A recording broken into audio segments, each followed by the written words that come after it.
Assalamu alaikum, 9 students. So today we are starting your third chapter, biodiversity. So let's start from page number 30. Nature has made the man with intelligence and he is always concerned with his aims to be achieved. It's mean कि nature ने इंसान को इतनी अकल दी है, इंसान को humans के पास इंटेलिजेंस का एक गिफ्ट है कि वो कंस्टेंटली इस चीज़ पे फोकस करते हैं अपनी ज़िंदगी में कि उनको कौन से गोल्स अचीव करने हैं। ठीक है, हम क्या करते हैं, अपनी चीज़ों को ऑर्गेनाइज़ करते हैं एक ऑर्डर में ताकि हम अपने गोल्स को अचीव कर सकें। बिल्कुल इसी तरह जिस तरह हम अपनी चीज़ों को ऑर्गेनाइज़ करते हैं, हम अपनी चीज़ों को कैटेगराइज़ करते हैं, इसी तरह बायोलॉजिस्ट भी डिफरेंट लिविंग थिंग्स को अर्थ के ऊपर डिफरेंट ग्रुप्स पे कैटेगराइज़ करते हैं। ठीक है, अब जब साइंटिस्ट इन स्पेशल ट्रेड्स को पढ़ते हैं लिविंग थिंग्स के, तो फिर वो एक प्रोसेस यूज़ करते हैं जिसे हम क्लासिफिकेशन कहते हैं। और क्लासिफिकेशन क्या होती है, बेसिकली सिमिलर और डिससिमिलर कैरेक्टरिस्टिक्स पर बेस करती है जो ऑर्गेनिजम्स एक दूसरे से शेयर करते हैं। ठीक है, तो बायोलॉजिस्ट इस चीज़ को फिर आसानी से पढ़ पाते हैं और ऑर्गेनिजम्स की डिफरेंट थिंग्स को आसानी से अपने जहन में रिकॉग्नाइज़ कर पाते हैं सिर्फ़ और सिर्फ क्लासिफिकेशन की वजह से, क्योंकि क्लासिफिकेशन सिमिलर और डिससिमिलर कैरेक्टरिस्टिक्स को अलग अलग शो करती है। ठीक है, let's see definition and introduction of biodiversity.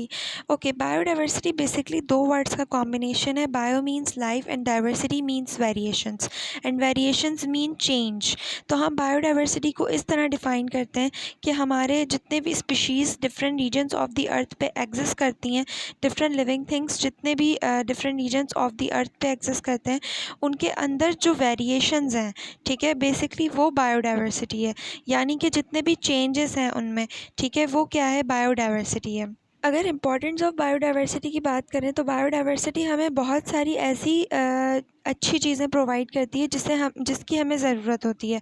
ठीक है, अच्छा ये थिंग्स इंक्लूड मटेरियल्स, ठीक है, जैसे फ़ाइबर हो गया जो क्लॉथ्स बनाते हैं, ठीक है, ऑयल हो गया, डाइज़ हो गए, डाइज़ हम कलरिंग के लिए यूज़ करते हैं, रबर, वाटर, वुड, पेपर और इवन फूड। ठीक है, तो बायोडाइवर्सिटी हमें बहुत सारी चीज़ें ऐसी प्रोवाइड कर रही है जो हमारे लिए यूज़फुल स्टफ़ है, बंच ऑफ यूज़फुल स्टफ़ है। ठीक है, और ये किस तरह हमें हेल्प कर रही है कि ये मेक श्योर करती है कि जितना भी नेचुरल सिस्टम है हमारे वर्ल्ड का, ठीक है, वो स्टेबल है और वर्क जो है वो सही चल रहा है।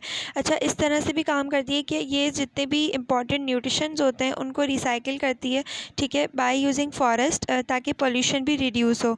ठीक है, बिल्कुल इस तरह जैसे एनवायरनमेंट का एक नेचुरल क्लीनर होता है, बिल्कुल इस तरह। प्लस पॉइंट ये कि बायोडाइवर्सिटी हमारे लिए इस तरह भी इम्पॉर्टेंट है कि हम इसकी वजह से कुछ न्यू ड्रग्स को भी डिस्कवर कर पाते हैं, कुछ मेडिसिन्स को भी डिस्कवर कर पाते हैं जो बेसिकली पीपल्स की हेल्प करते हैं। जब हम बीमार होते हैं तो ये मेडिसिन्स ही हमारी हेल्प कर रही होती हैं। ठीक है, एक्चुअली कम से कम 10 आउट ऑफ 8, ठीक है, 10 आउट ऑफ 8 पीपल वर्ल्ड के अंदर जो है मेडिसिन वो वाली यूज़ कर रहे होते हैं जो नेचर से आ रही होती हैं।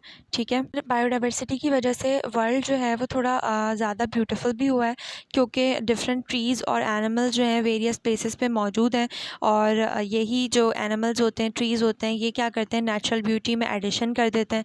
अच्छा, ये जो ब्यूटी होती है ना, ये अट्रैक्ट भी करती है टूरिस्ट को, ठीक है, who want to see and enjoy the different landscapes and creatures of this world.